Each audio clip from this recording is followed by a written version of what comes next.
All right, welcome back to the channel. It's been a little bit since we've done a video, and I want to do this video talking about Billy Napier as he's sticking with his thinking with him putting himself as the play caller for Florida's offense in 2025 like he has the last 3 years. I'm not surprised by this at all because I knew that if he wasn't going to hire an offense coordinator after going 5-7 in a year in which Florida not only got their highest win total underneath him as coach, but getting your first victories over LSU, Kentucky, and Florida State, and getting your first bowl win, I knew he was going to use that as a way to stick to his guns as the play caller for the Gators offense this year. And granted, a positive of this is that it maintains continuity when you consider all the players that are coming back for Florida next year on the offensive side of the ball. The continuity. Well, really, Florida has a bunch of players returning on both sides of the ball that were contributors for them last year, but we're mainly talking about the offense here. You know, you obviously have DJ Lagway coming back. You got Jacoby Jackson and Jaden Ball coming back. Those guys really balled out in the backfield. You're going to have Eugene Wilson III, or Trey Wilson for sure, whichever he prefers. Aiden Mizell coming back. Hayden Hanson coming back. You got practically almost your entire starting offensive line coming back except for right tackle. So it probably would make sense to keep things going because all the veteran experience and the continuity and the chemistry that was developed last year, and now that he has DJ Larry going into year two, he's probably telling the Florida administration, "Hey, I know you guys been wanting me to hire an offensive coordinator for a while, but I mean we've been sticking with the same offense for all these seasons, and it's kept us." Uh, Sorry, I was just closing something. If you heard that, it's kept us, it kept our offense, tight knit, and it probably led to our best output in terms of, on a week to week basis. And the numbers are kind of hurt. The numbers in terms of points per game kind of went down from 2023. But if you think about it, a lot of that was due to the injuries that Florida had at the quarterback position. Florida had a bunch of injuries throughout the season. Lagway was playing the final 4 games of the year with one leg. Graham Mertz was in and out of the lineup, and then one game, Aiden Warner, the third stringer, actually had to play an entire game against Texas. So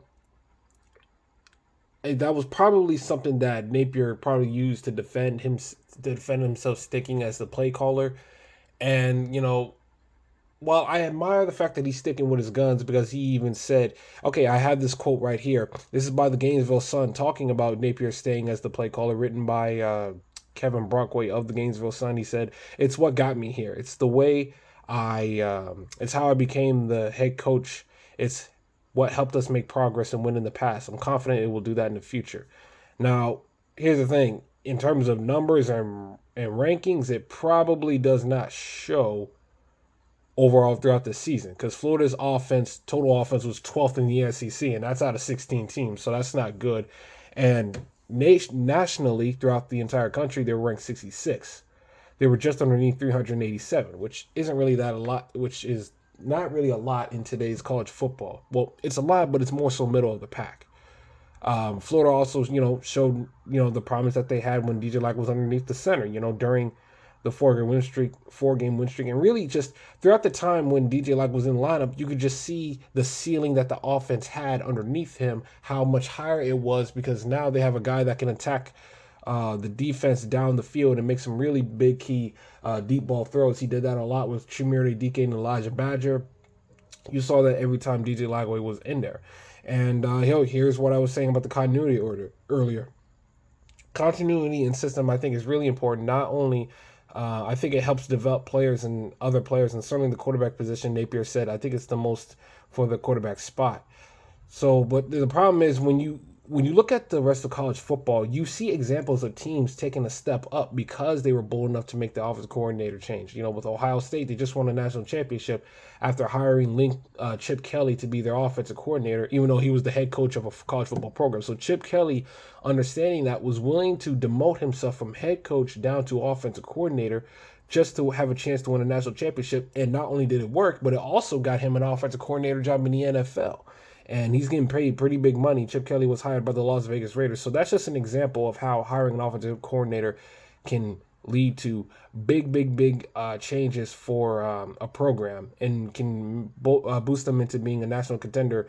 You know, with LSU won the national championship in 2019 with Joe Burrow. The passing game coordinator Joe Brady was hired the offseason beforehand, and it helped Joe Burrow and LSU get over that hump to win a national title because under Les Miles they were handing the football off, play downhill, 3 or 4 or 5 yards on the run game in a cloud of dust, and played good defense. Well, when LSU finally got an offense that could just blow out teams to complement their defense, you saw how potent they looked. So again, I still would prefer if Napier hired an offensive coordinator, but coming off an 8-5 record, I kind of expected this out of him. I expected him to say, "Well, we're going to stick to with what we've been doing for the last 4 years." So this didn't really surprise me too much.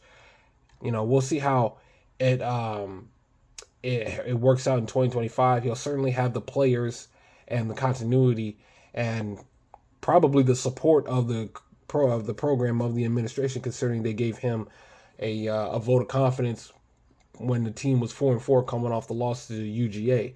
So, all right, Napier, it's your call. So, 2025, I will say this though: you need to progress to take an even higher progression and elevate the team higher than what they did last year. Because as nice as last year was by 8-5 standards, even though that's not the Gator standard, there it could have been much better with not just the way they performed in the first 3 games against Miami, Texas A&M, but capitalizing on opportunities when they had them on the road at Tennessee, and had DJ Lagoy gotten hurt, there's a good chance that they could have won the Georgia game. I'm not going to say they definitely would, but that's just a big what if.